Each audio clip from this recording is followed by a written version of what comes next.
Welcome to the Twinkl Talks EYFS podcast. Working in the early years is busy, funny, messy, and exhausting. Join me, Shana, some of the Twinkl EYFS team, special guest speakers, and other early years practitioners as we talk honestly about our experiences. Whether you're listening for CPD, on your commute, or to help you relax, Twinkl EYFS will share everything you need to know about all things early years. Hello, lovely listeners. It's Shana here from the Twinkl Talks EYFS podcast, here with an absolute cracker of an episode for you today. I think it's come at a really, really good time for quite a lot of us, as it's October half term, either right now or it's coming up. And as I'm sure you would agree, I think this first half term of the academic year, if you're working in a school, is quite challenging, especially for the early years practitioners and teachers. And at this point, when you get to that first half term break, you are absolutely feeling it. Well, have I got the guest for you? I think this might be one of my favourite episodes yet. I have got the wonderful Charlie Burley talking with me today, and he's the teacher health coach. He's going to teach us how to beat that half-term burnout. And honestly, I've picked up some really amazing tips that's going to help me about how to get through this season and beat that burnout before we get there. So, before we step into that, we're going to do a fun little segment. Keep it lighthearted at the beginning of the episode. Rupi asked in our Early Years Practitioners Facebook group, which celebrity would you choose to do story time with your class? Let's have a look at the answers.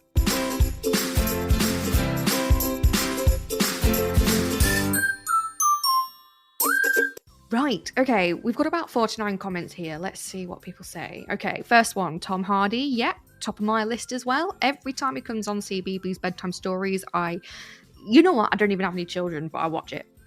Oh, Robbie Williams is another one. Interesting. The Rock, okay. If he was still alive, Rick Mayall.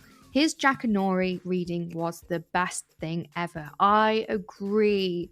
Rick Mayall's Jack and Nori was absolutely comedy genius. He's great. Another one for Robbie Williams. David Tennant, like that. Bit of a Doctor Who, nice. Tom Hardy again. Okay, yeah, there's a running theme here, guys. I'm not sure if you've picked that up already. Idris Elba, Johnny Depp, nice. Reggae John Page, okay. Miriam Margolyes. Now that would be hilarious, right? Risky, but hilarious. She's so funny. Michael Rosen, yes. Ryan Reynolds, another one. I agree with that one. Oh, Morgan Freeman, yes. The voice of God himself in Bruce Almighty. What a cracking story time that would be. Oh, I like this comment. Luella Benjamin and Michael Rosen for the kids. Aidan Turner and Orlando Bloom for the teachers. I like it. I like that thinking.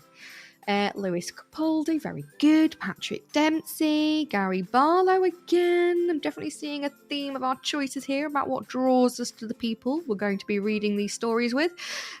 Stephen Fry, another cracker. He's a great storyteller. Gordon Ramsay. Oh, I'm not sure about that one.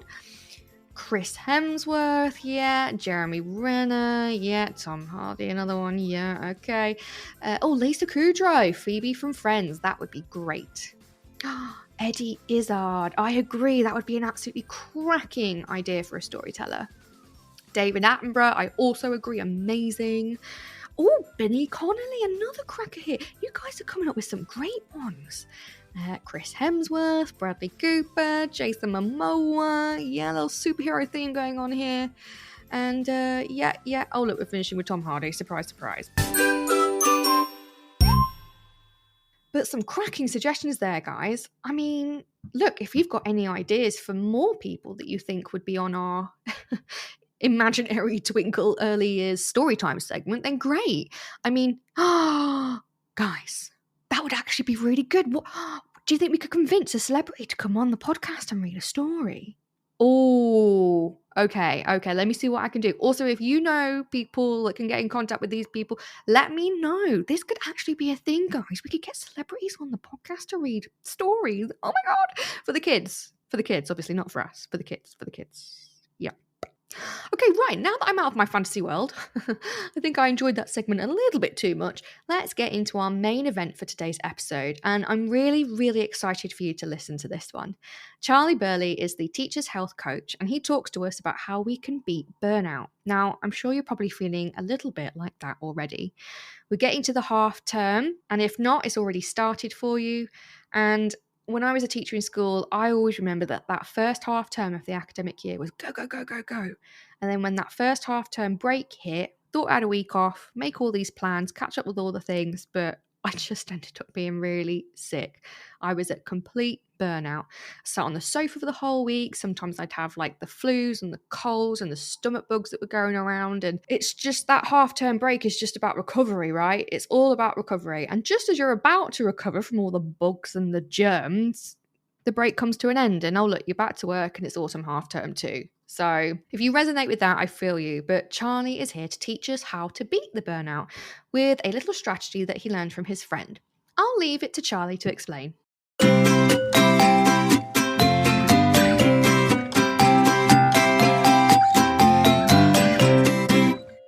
Hi, Charlie. Thank you so much for coming to talk to me today. It's an absolute honour because I don't want to appear like a stalker or anything. I do, I have followed you on socials for a while and I love your videos and the message that you kind of bring out. So a little bit starstruck today, if I'm honest.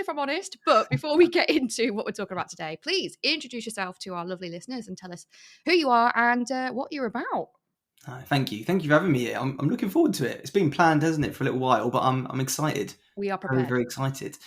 So yeah, I'm Charlie Burley, the teacher's health coach, and I work with teachers to help them thrive and not to survive, both in and out the classroom. So that's my PR tagline. But basically, I work with teachers who feel a little bit like they've lost themselves, that teaching has taken over, that they've kind of got to this place where things just aren't quite aligned in their life right now, and usually it's about their mental and physical health, but it can sort of extend beyond that. I started out probably about 4 years ago now as a nutritionist. I'm a full-time teacher as well, so I left the classroom about a year and a half ago, I would say, but before then taught for 8 years, and during that time qualified as a nutritionist, and I started a little company called Forge Nutrition and Fitness. And back then I just used to work with teachers on their physical health, and it was quite centered around weight loss, to be honest, because that was what I was kind of trained in. But naturally, as you can imagine, it expanded beyond that. And then I kind of drew upon the experience of my own health and wellbeing journey, which was mostly mental, but some physical as well. I sort of experienced burnout and anxiety, was diagnosed with chronic stress from the doctors, these sorts of things. I kind of merged the two worlds to create what is now the Teachers Team and the Thrive program. So yeah, that's me. That's what we do. And yeah, it's a really exciting time at the moment. That's really cool. And I feel like we kind of maybe left the classroom at the same time. I think like 2 years. So how did you find that change, by the way? Was it weird as it was for me? It was weird for me. I tell you what. So I wanted to leave. I intended to leave the summer before. So I can't remember what year that was, but whatever that year was. And then I was kind of arm twisted into staying and going part time, which was never the intention, and it didn't work out. There was a caveat to it that if it wasn't working out by October, I could hand in my resignation and leave, because they were very understaffed and things. I just sort of got guilt tripped, to be honest. So my transition was full time, one term as part time, and then left the classroom in January. I'm terrible with dates. Sorry, January 22. It must be January 22. No, Yeah. interesting. Yeah. Actually, I think that's when I left. Oh no, it must be January 21. You know what? I can't remember, but it's funny that, isn't it? And that whole guilt thing, I think, is quite intertwined with what we're talking about today, like teacher guilt. Absolutely. Yeah, and I think that kind of feeds a lot into what we're talking about. So you were a teacher. What classes did you teach? So I was primary, so I taught 3, 4, 5, 6, mostly 5, 6. When I was in year 6, that was when a lot of my mental health issues arose from stress, behavior management, pressure, workload. I don't need to. We don't need to go through the list of what stresses teachers out. Like, I think we're all aware. But that was the period. It was a term in year 6, particularly around the SATs, and it was a massive transition period in my life. Around that same time, I split up with my last partner of 5 years after they'd lived in Africa for 2 years. So stress is there. Yeah, stress is there. My TA sadly passed away. So she was diagnosed with cancer in the December and then passed away in the June.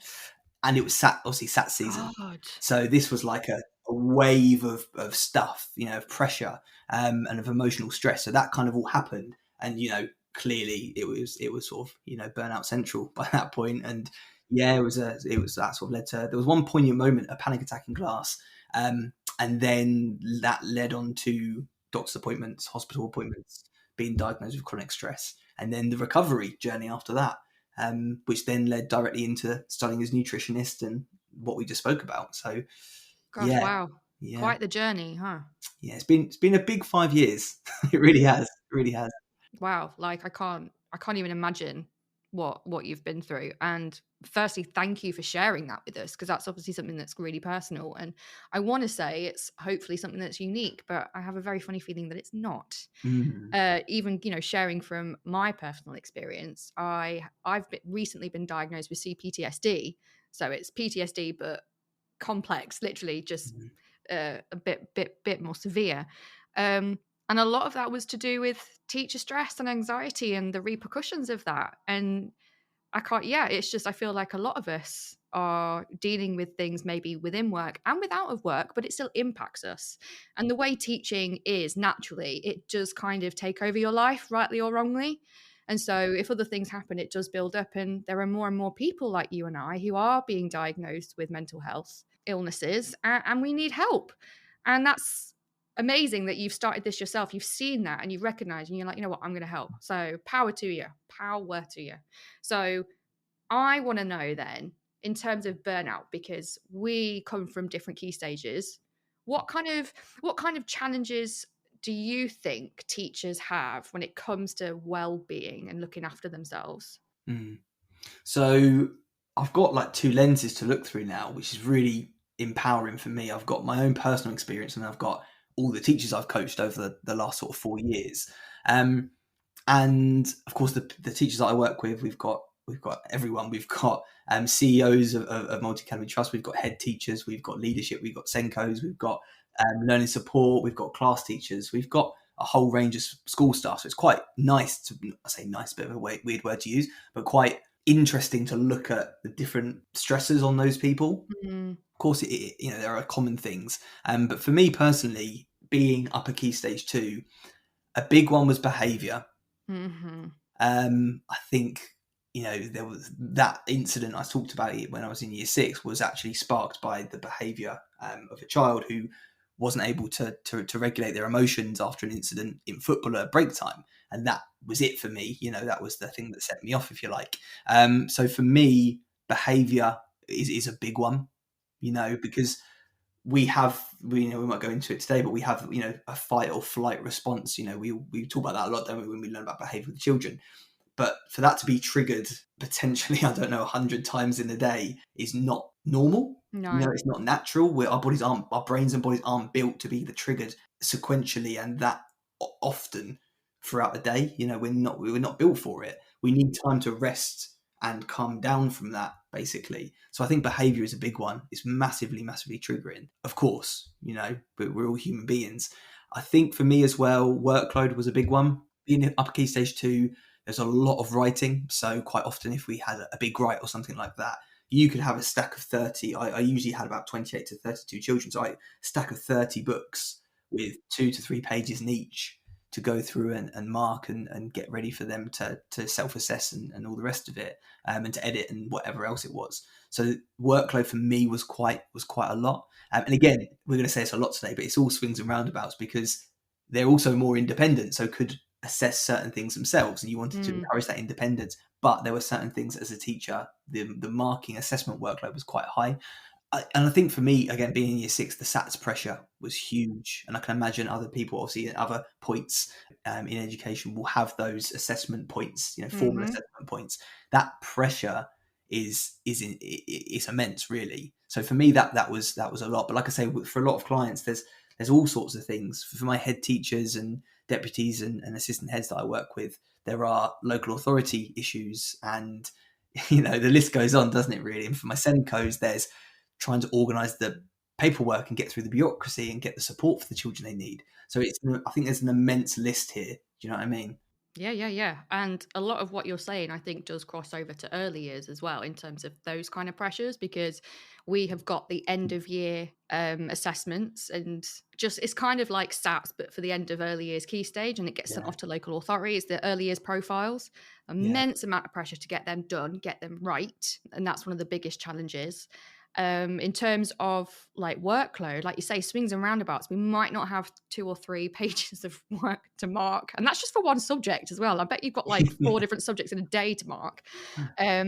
We'll have observations, we'll have report writing and things like that, but also the physicality, like you say, perhaps maybe the older children have unique challenges in where perhaps they're, getting different hormones, they're reaching that puberty stage, and the behavior is slightly different. But when they're in early years, they are not independent in most things. And a lot of things we have to teach them how to behave as a human being. That sounds really weird, doesn't it? But it's kind of like It's skills, isn't it? Yeah. And the understanding that underpins it all. Yeah. exactly, and completely different skills. And I think pressures for us include just, it's the most important part of a child's stage in life. So 80 to 90% of a child's brain develops between 0 and 5 years old. So just that statement makes you think, all right, if we get this wrong, literally lifelong impact and lifelong consequences. And that's terrifying as a start. The physicality of the job. I do not sit down. I do not pee. I do not go to the toilet. I do not have a drink. Like, as soon as the kids are here, I am on. And like lunch breaks are not are not lunch breaks. I used to either have lunch with the kids, near the kids, so that if they needed me, I was there. Or if I tried to have a break and run away, an LSA would find me because something would happen and they wouldn't know how to deal with it. So I would be called off of my lunch to go and deal with a behavior issue at lunch, because nobody else really understood early years and how to manage those children safely and effectively. So you just don't stop. And then because of that, during the day you are on with the kids, you can't do anything else. So everything that you have to do, planning, preparation, assessments, observations, none of that you can do while the kids are there, because it's not safe. So I was going into school 7 a.m. and I was leaving 7 p.m, much like you probably were doing all the marking, because I had to do work before work so that the day of work could be done. And then I'd have work after work that I couldn't do during work, but I needed that work to be done before the next day of work. Like, crazy amount. Absolutely bonkers, isn't it? It's Absolutely. so bonkers. And like, I think as well, because they're so young, what really affected my well-being was safeguarding. And I would literally lose sleep at night and have, like, panic attacks about a disclosure or about something that you've noticed about a young child and what could possibly be going on at home, and have I done the right thing? Have I notified the right person in time? Have I done this form? Have I done that form? And that was what kept me up at night. Like, are these kids safe? And because they were so young, did they know what was happening to them? Could they tell me, even if they knew what was going on? It's just, I'm still getting a little bit twitchy, thinking about it. So yeah, there's loads of different challenges for well-being for all of us. It's such, like what you just said there, it's such, just that one example is such an immense emotional stress. Yes. It's so much. And the way that I refer to stress is a bit like a bucket. Sometimes call it the stress bucket, sometimes call it the capacity cup. It's the same thing. All stress, the way it affects the brain and the body, it all flows into one bucket. It doesn't matter whether you are picking up running and you're starting to get into running. Yes, it's great for you, but it's also a physical stress the body needs to recover from. Like you said, a safeguarding issue or a disclosure, that's a massive mental and emotional stress. It takes up a huge amount of capacity. The physical stress of being on your feet all day, standing up, sitting down, crawling, bending over, picking this up, like, early years, crazy physicality involved in it, right? Yeah. All of that is stress that goes into one bucket. And too often we're so hard on ourselves. We say, I can't believe, I don't know, it might be something like you're cooking dinner at home, you forget the pizza's in the oven and you take it out and it's burnt. And it's suddenly the straw that broke the camel's back. And it's like having a pile of plates up to the ceiling and then someone putting an egg cup on top and it all comes crashing down. Yeah. It's not about the pizza burning or the dinner overcooking or the thing that child said to you or whatever. It's about the pile of plates underneath, and it's about all the other stress that's already in your bucket. But far too often we're too hard on ourselves and we beat ourselves up for that fact. And then we sort of expect ourselves to be able to categorize and compartmentalize our physical, mental, emotional stress. It's not how it works. We are one being. We fill up, the cup fills up at once. But we're so hard on ourselves. We really are. As teachers, I don't want to generalize, so I'm going to be very careful today not to do that. But typically, as teachers, we are very hard on ourselves. We hold ourselves to an almost unattainable standard every day, despite the energy that we do or don't have. And it's very, very difficult. It really is. And I think it's really poignant that we're doing this episode at this time, because this is normally the time that half term is coming up, and it's the first half term of the academic year. But I always felt, I don't know if it's the same for primary and junior, but this first half term in early years is the worst, like in terms of energy and stress, because children are coming in 2, 3, 4 years old to their first ever setting outside of the home. And I kid you not, I will have screaming children until October half term, if I'm lucky. Usually it goes on till Christmas, because it is such a big transition and it is so difficult for the children that you take on that as well. And I always dreaded the first half term, not because I didn't want to meet my new students. It was just, I knew that this was a process we all had to go through, but I knew it was going to be hard. And it's especially kind of in terms of the ratios.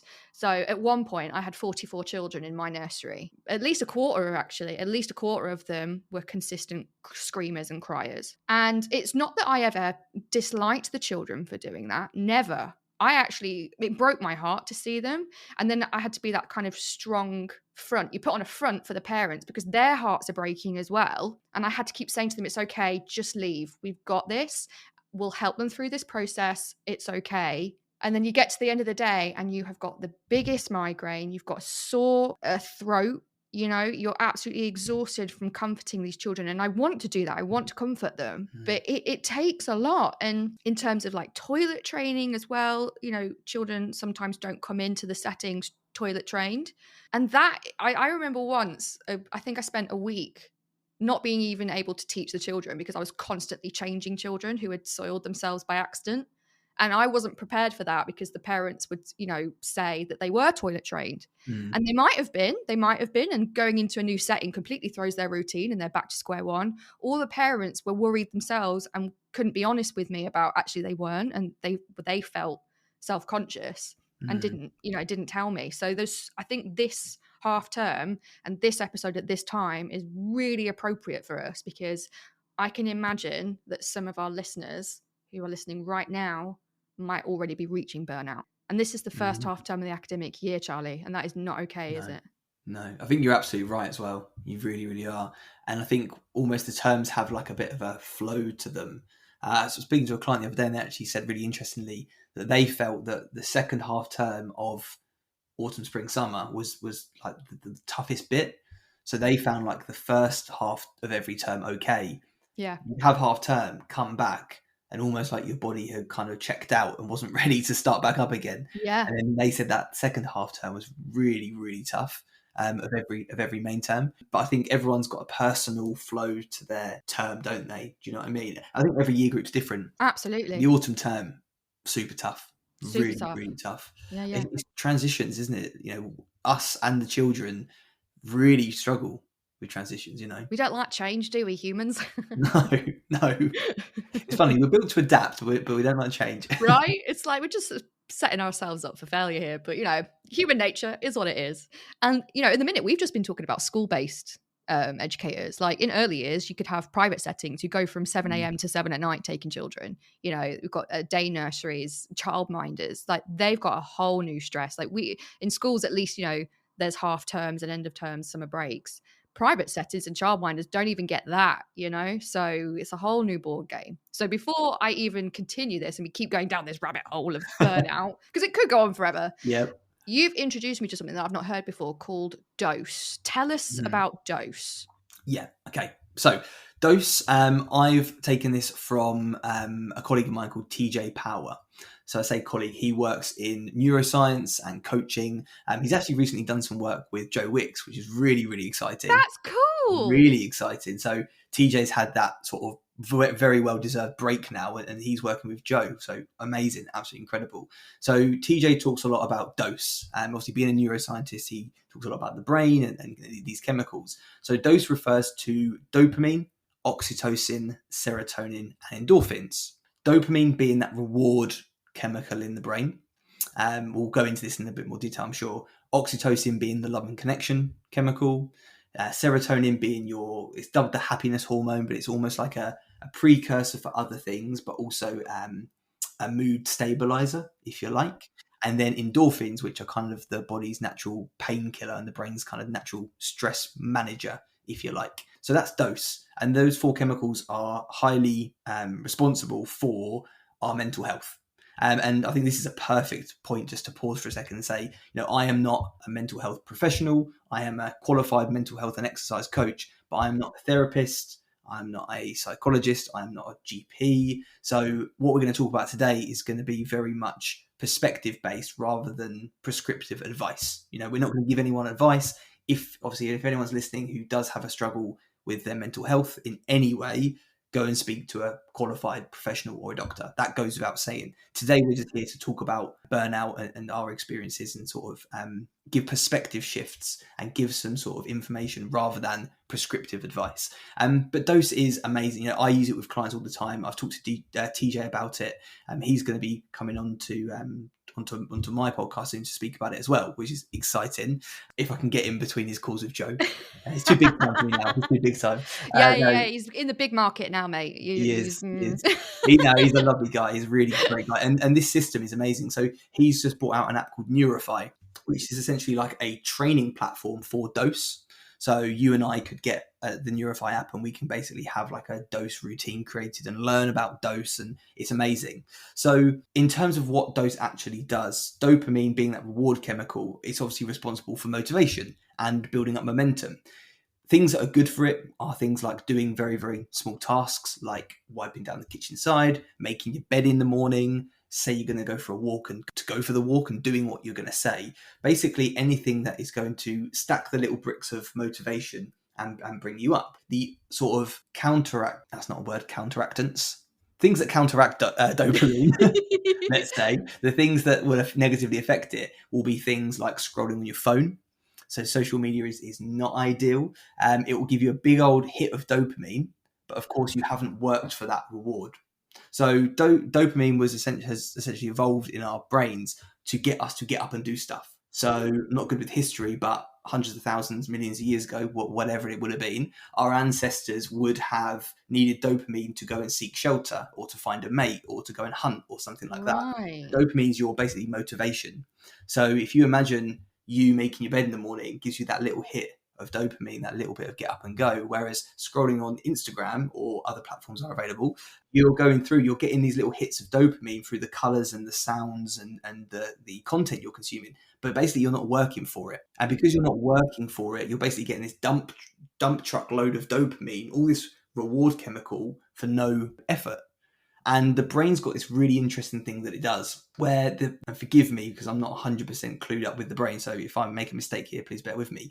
But the part of the brain that receives pleasure and creates pain or is the pain receptor are very closely linked together.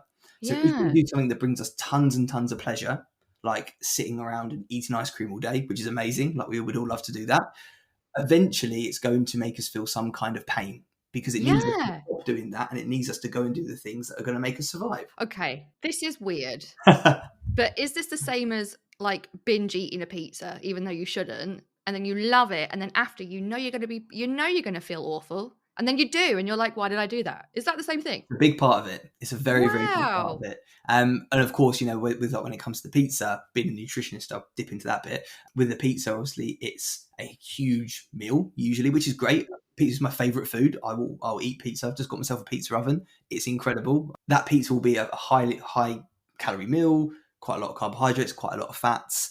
And that's probably going to make you sit quite heavy and make you feel quite lethargic and quite over full sort of thing. And of course, that can make you feel quite sleepy and things like that. So there's sort of a bit of both, I would say, with something like a pizza. But the body is incredible. It will get you to do what it wants without you even knowing it. So like I say, the pleasure and the pain parts of the brain are very closely linked together. So too much pleasure, your body's going to start to make you feel a certain way to get you to make a change, pretty much. So when it comes to dopamine, over indulging in pleasure can really affect your motivation to get up and go. Why would you bother going for a walk if you've got Uber Eats, Netflix, and Amazon Prime, and you're lying on the sofa? Well, you don't need anything else. You're fine, right? You've got everything you need. So why would you get up and go? So that's kind of dopamine. Oxytocin then is love and connection, like I said. So oxytocin is really, really important, particularly when it comes to sort of relieving stress. So if you imagine we've evolved to bond, to live in tribes, to have children, to have mates, all this kind of stuff. And without that oxytocin, those connections wouldn't have been formed. So it's natural when we're with a really good friend and we're laughing and we're joking and they're smiling at us and we have a hug, it releases this huge wave of oxytocin, which bonds us and connects us, because that's what we needed to do to survive. We needed to live together in harmony, right? Likewise, when a baby is born, usually the mother will have a huge surge of oxytocin to create that bond with her child. So there's quite a few sort of different things going on with oxytocin. But in terms of stress relievers, it's amazing. You can go home, pet your dog, whatever, have a hug with a loved one, share a moment, call a loved one, anything like that. Even with the children. And that's the thing, as teachers, those moments where we get into that state of flow, kids are buzzing and you're buzzing and everything's going well and you're all sharing a laugh and it's just a great moment. Big rush of oxytocin in those moments. You get that teacher buzz, that teacher flow, right? And that's part of it. Serotonin then again is that sort of dubbed the happiness hormone, but mood stabilizer, precursor to other chemicals. And that is all about, like I said, sort of stabilizing the mood. So we can eat a really healthful diet. About 95% of serotonin is created in the gut. So we need to have a healthy gut. So loads of plants, loads of fruits and veggies for that one. Drinking plenty of water, getting out in nature is great for serotonin. That's my favorite one. Daylight as well, really important. So if you imagine, and this is something TJ has said before actually, if you imagine going for a run or going for a fast-paced walk to a bit of grass or like a green or something with friends, you sit down, you have a picnic, you're out in nature, and you're not on your phone, you're connecting with loved ones. That's all four in one moment. You're getting all of that dose in there, which is great. And then finally, endorphins then. So endorphins are our natural sort of pain relief or stress manager, if you like.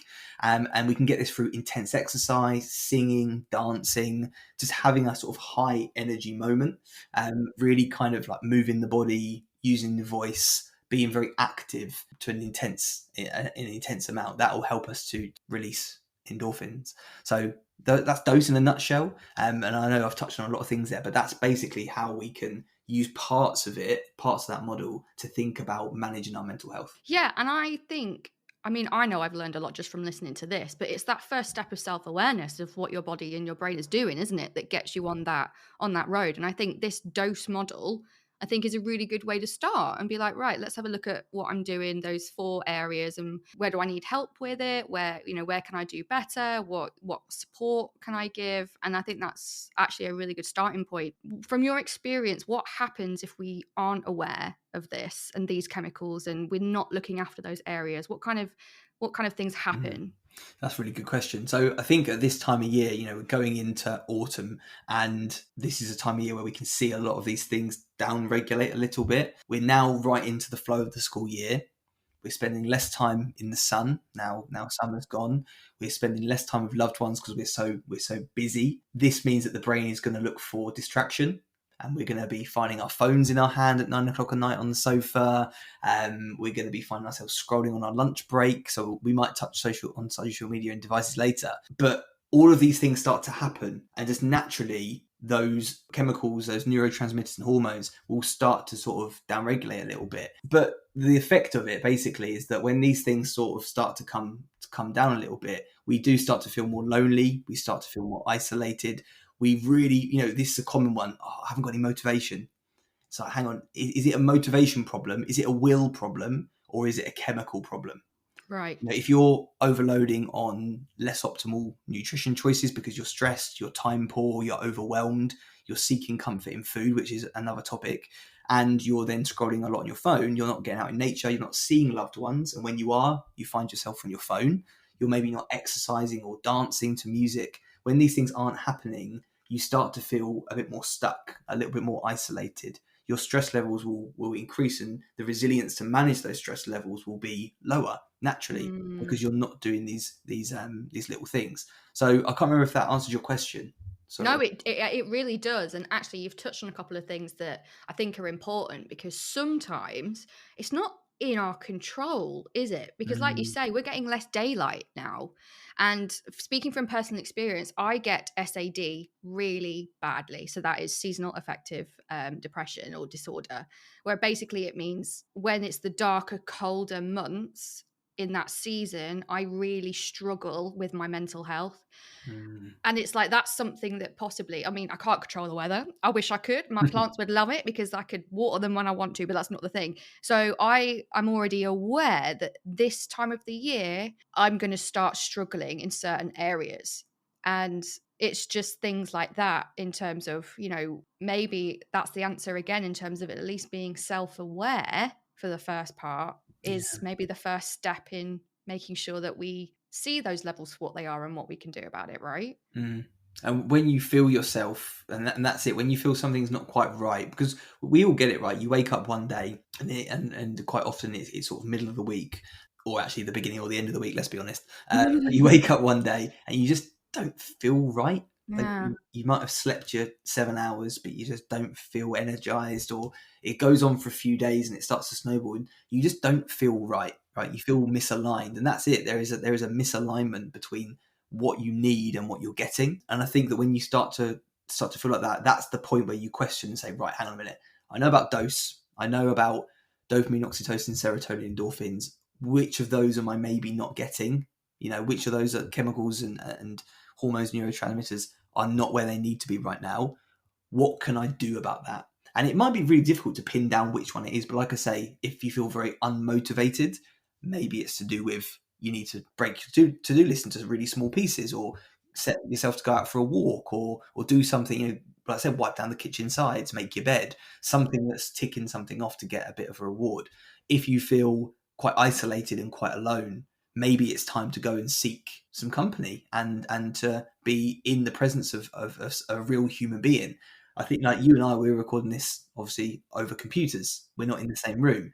And it'd be amazing if we could be, and it's brilliant what technology allows us to do nowadays, but we're still human beings. We need that human connection.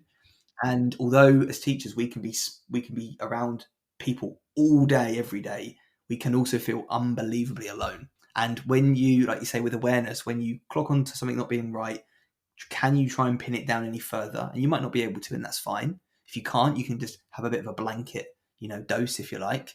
But if you can pin it down, you'll be able to decide what can I go and do about it. And I'm a really big advocate of just taking the blame and the shame and the guilt away from how you're feeling, and just going for the smallest possible action that you can. So if you're feeling like stuck, basically, can I go for a 5-minute walk? And people always laugh. I talk to clients, they're like, why would I go for a 5-minute walk? Well, if I tell you to go for a 30-minute walk, that's going to feel huge. And it's going to feel insurmountable. Let's say a 5-minute walk with your favorite song, even put your favorite song on and walk until it's halfway through, turn around and walk the second half back to the front door. That's going to make you feel better, because everyone can do it. And I talk a lot with my team about controlling the controllables. And essentially, I love this quote, do what you can with what you have where you are. Do what you can with what you have where you are, because everyone can do that. There's no one in the world that can't do that. And it's amazing how this tiny, small action, stacking it up brick by brick by brick, particularly with burnout and managing mental health and stress, the tiniest things can have the biggest impact when they compound. But yeah, another tangent there. Apologies. No, it's not a tangent, actually, because I think that's a really important distinction to make, because everybody is unique and everybody is different. So the dose kind of acronym will look very different for other people, like for different people, so it's like, oh yeah, of course we can give some ideas of actions to do to support each of those levels, but it doesn't mean that if you don't do them, you're doing it wrong. And also, it's okay to have those rest moments and be like, you know what, I am struggling with my dopamine today. I have no will today. And to not feel guilty about that, but to actually just accept where you are.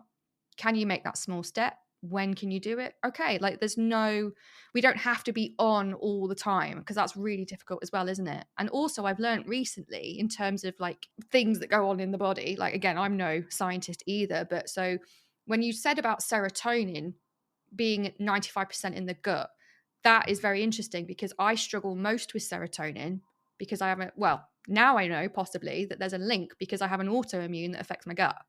And I'm like, ooh, that's an interesting connection.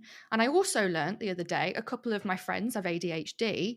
ADHD affects the dopamine level. You can't produce dopamine. I never knew that. I never knew that. Amazing, isn't it? It's crazy. And I'm like, oh, so that's, you don't have any dopamine, or your body can't produce dopamine. That's a symptom of ADHD. And this is why you might struggle with this, that, or that. And I'm like, that is amazing to even be aware of that actually we all have all these different things. So even our natural dose levels at optimum are going to be different anyway. And that we're all going to be able to just find our niche and what works for us, you know? That's it. I think everyone's brains are so individual. Yeah. Like, we can come up with these models and we can come up with like these frameworks and things because it's useful, because we can see we all fit somewhere around it, in it, out it, beside it, whatever. We can use this as a sort of a structure to work within. But I might respond best to going, like, I love every single morning, first thing in the morning, I wake up, have a glass of water to rehydrate, splash cold water on my face, and then I try and go out for a walk or a run or something, even if it's literally 10 minutes. Because for me, that, I can't even put it into words, it's transformational, genuinely. If I wake up and I drag myself into my office and I don't brush my teeth or have a shower or go outside, I feel terrible, absolutely terrible. And you know the direction the rest of the day's going then. If we can do these little things, particularly in the morning as well, and this helps with our circadian rhythm, which is sort of our body's natural body clock, if you like, which impacts hunger hormones and sleep and concentration and stuff. If we can do these things in the morning, like you say, but as you said, the individual things, because for me, that works really well. That walk in the morning works brilliantly. For you, something else might work much better. Exactly. You know? And so absolutely, it has to be individual, but sort of touched on it there. The mornings are a really important time to think about, dose. They really are.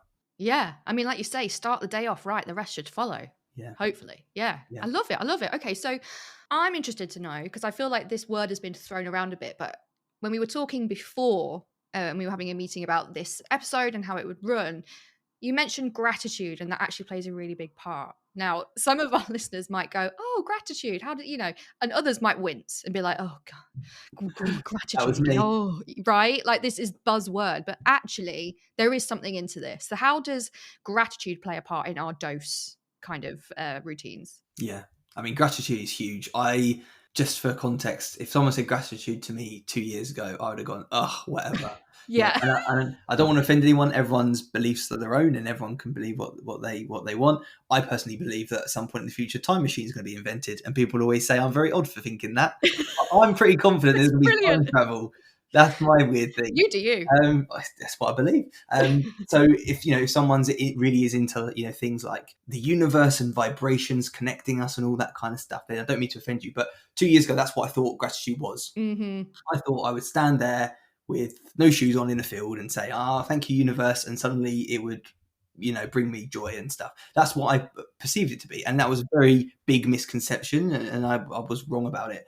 What gratitude actually is a really, really simple, basic practice that increases that oxytocin and allows us to feel calmer, more relaxed, and it also allows us to spot the positives. Now, I'm not talking like toxic positivity. If you're a teacher or a practitioner listening to this and you are tired, you're exhausted, you're fed up, you're stressed, and I say, oh yeah, just look for the positives, you're going to want to give me a slap, right? Rightly so. Mm-hmm. I'm not talking about toxic positivity, because things are really, really tough. What I'm talking about is neuroplasticity. So it's what you do every day. It's what we do every day. We rewire the brain. We help people make new connections in their brains. We help people to learn, right?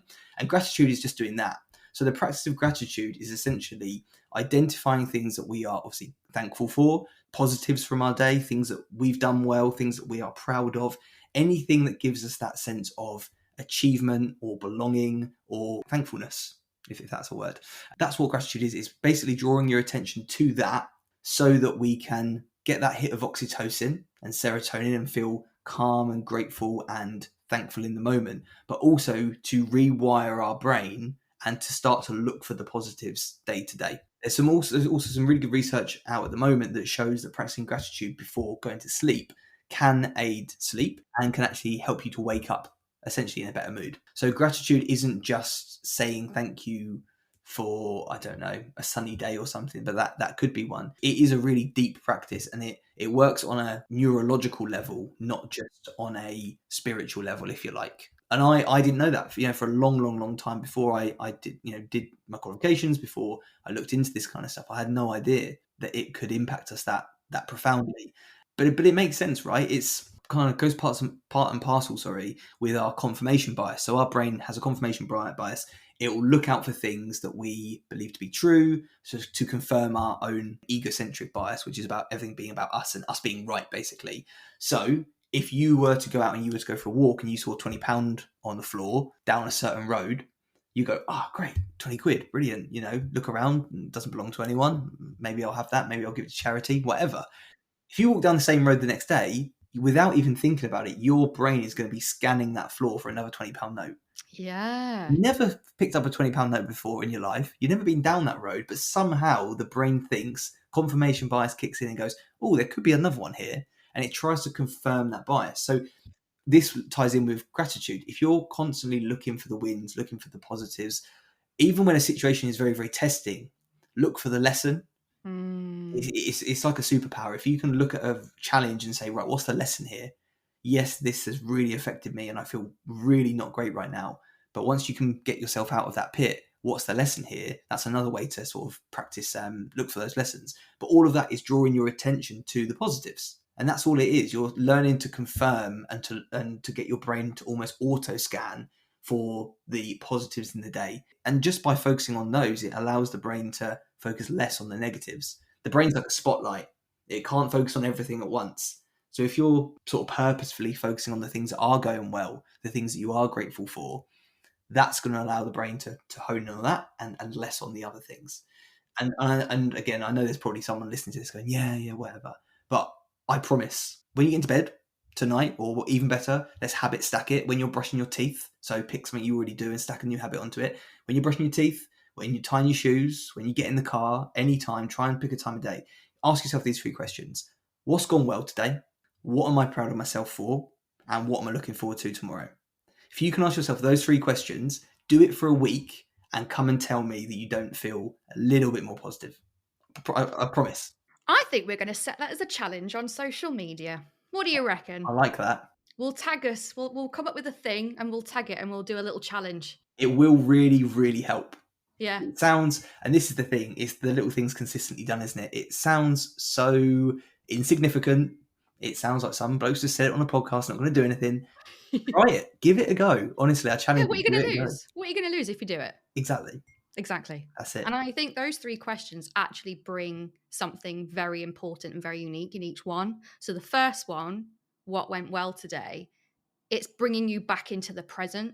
And I think that is really important because as early years practitioners, there are so many things that you have to battle at once. You have to prepare for this. You have to think in the future. You've got to do, we've got to be aware of so many things of where we're going to get to. Like, from the beginning, all right, so this is where they are in terms of academics.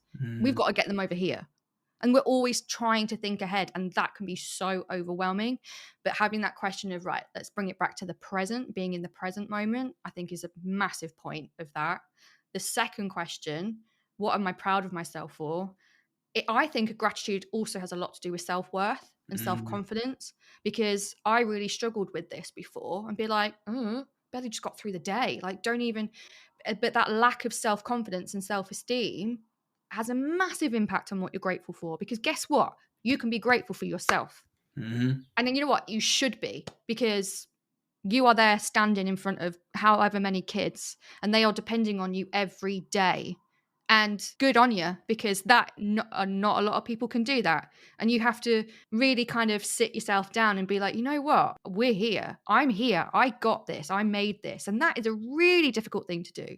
But asking that question gets you on that start, doesn't it? Of being like, you know what? Yeah, I can do this. I do have value. I do have self-worth. And then the last one, I think it's quite hopeful. It's actually, we do have to look into the future. What am I looking forward to tomorrow? It's setting that hope. Yeah. And that, that gets you through sometimes. And sometimes just that little bit is all you need. 100%. And that's a really good point. A lot of people, when it comes to gratitude, and of course, if you wanted to tag a fourth one, I love triples and threes and stuff. But if you wanted to tag a fourth one, you could just have the blanket, what am I grateful for? You could do that as well. But when it comes to gratitude or what you're feeling proud of or anything, our instinct is to not make it about us, which is very strange, because I just mentioned that egocentric bias, which makes everything about us. But when it comes to this kind of stuff, we don't. We look to other people because, like you say, self-belief, self-worth, these sorts of things, try to make it about you. Not all the time, but our gut instinct, our sort of inbuilt response is to make it about somebody else. Oh, I'm grateful for that person covering my break. Oh, I'm proud of little Johnny's progress in here. What was the other one? What went well today? Oh, this lesson went brilliantly. Like or even better, the children did really well in this lesson. Great. But what about you? Like, you are instrumental in all of those things happening, but you haven't mentioned yourself. You haven't made it about you. And I don't know if it's a generational thing or whatever. Or a British thing. Do you not think it's a British thing? Could be a British thing. I mean, we're willing to stand in queues for hours on end, so, you never know. We don't like it to be about us, and we're almost being brought up or taught to not make it about us. Don't be an attention seeker. That's the one. Don't be selfish. Don't be this, that, and the other. Don't make a fuss. That's it, and we're basically taught to serve others all the time, which is great, and it's brilliant, and it's why a lot of us do what we do. But make it about you, and it's not selfish. I love the phrase self first, not selfish. So when it comes to any kind of well-being, health, anything like that, it's self first, not selfish. I know it's very cheesy, but it's the old put your air mask on first, your oxygen mask on first, etc. I know it's cheesy and it's thrown around as a quote a lot online, but it's so true. Especially in a teaching profession, because we are putting other people first on the daily. So in terms of putting ourselves first, sometimes it's just putting that balance back. We're not we're not going out of balance by putting ourselves first. We're actually just making it more balanced, because 90% of our time we are putting others first. So we just got to remember that we are also included in that. Mic drop. I love how that ended. I love it. No, this is great. And also, speaking of putting you first, I'm going to put you first now, Charlie, because it's the end of the episode and we want to get to know you. We're going to put you on the spot. We're going to quiz you. We're going to get to know you. You got to make some decisions on a would you rather teacher edition game. Are you up for it? I'm up for it. Let's do it. Right, let's do it. I'll try not to judge you on your answers, but you can judge me too, so it's totally fine.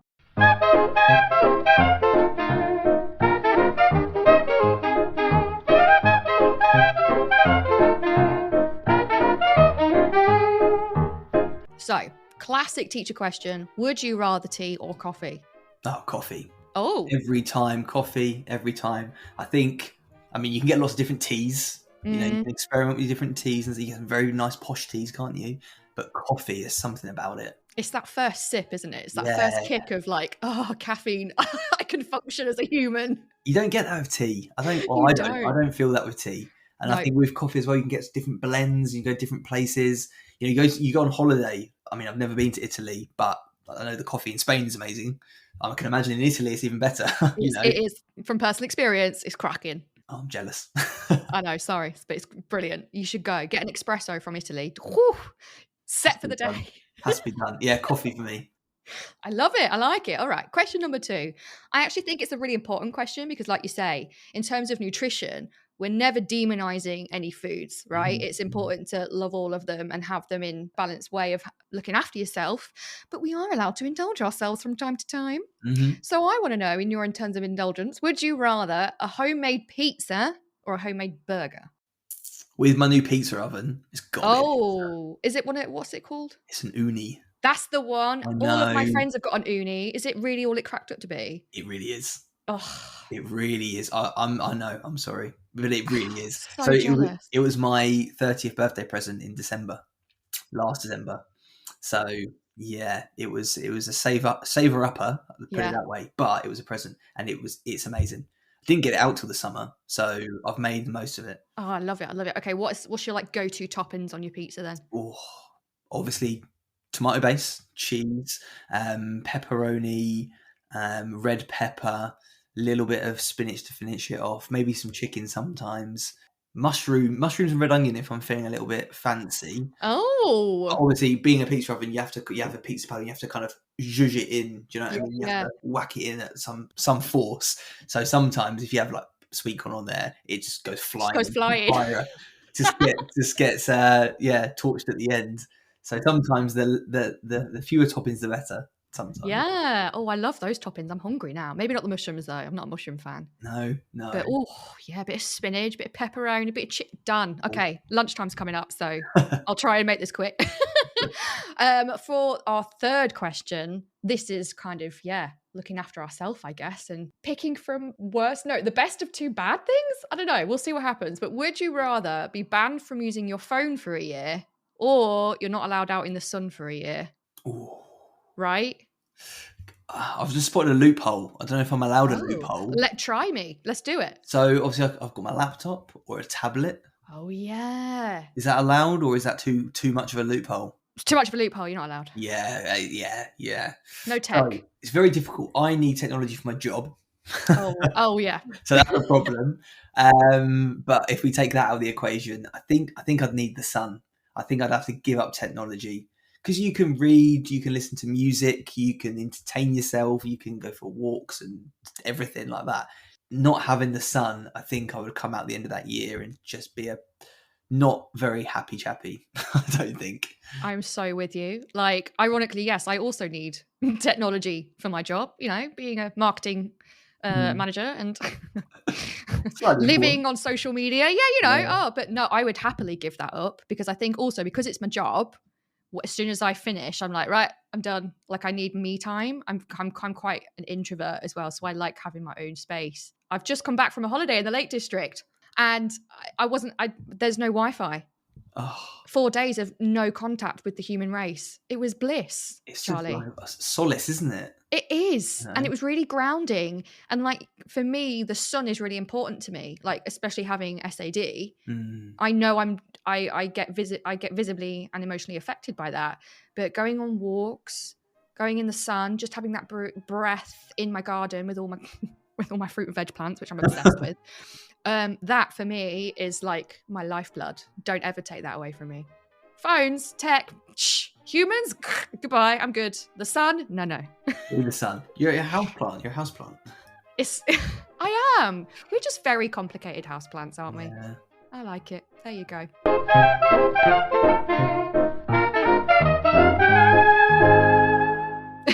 Well, thank you so much, Charlie, for coming to chat to me today. It's been really fun and actually quite uplifting. A lot of heavy stuff, I think, but I think there's light at the end of the tunnel, and there's loads of things that we can do to help each other and help ourselves. So if our listeners want to learn more and find out more about what you do, where can we find you? Yeah, so I spend most of my time over on Instagram.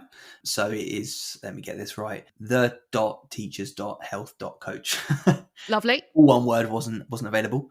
Facebook, I think it's something quite similar. If you just search Charlie Burley, the Teacher's Health Coach, I'll come up. Got the podcast, the Rewriting Wellbeing podcast.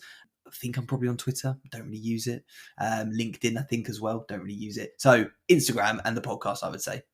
YouTube. Yep, that one as well. I'm on there. I am on there. There's Got too many loads to of cool remember. videos.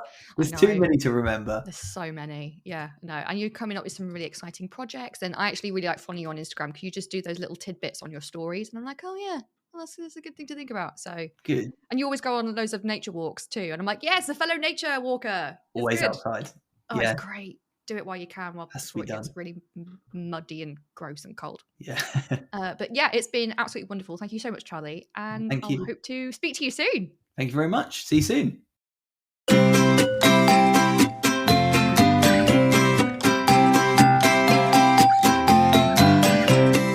Oh, great. Thank you so much, Charlie. I really feel that I learned so much about my body and body chemistry and, how to really look after myself on a biological level. And to get those needs sorted out first. If we don't care for ourselves on, a physiological level, then how are we supposed to look after the rest of us, right? So I really, really hope you took some inspiration and ideas from this episode to help look after yourself this half term.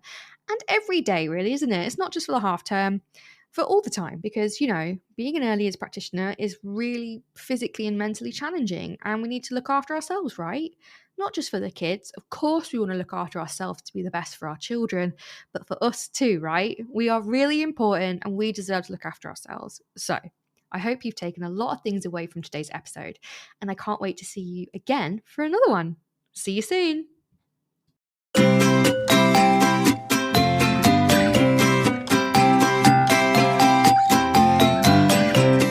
So that's it for today's episode. I hope you really enjoyed it.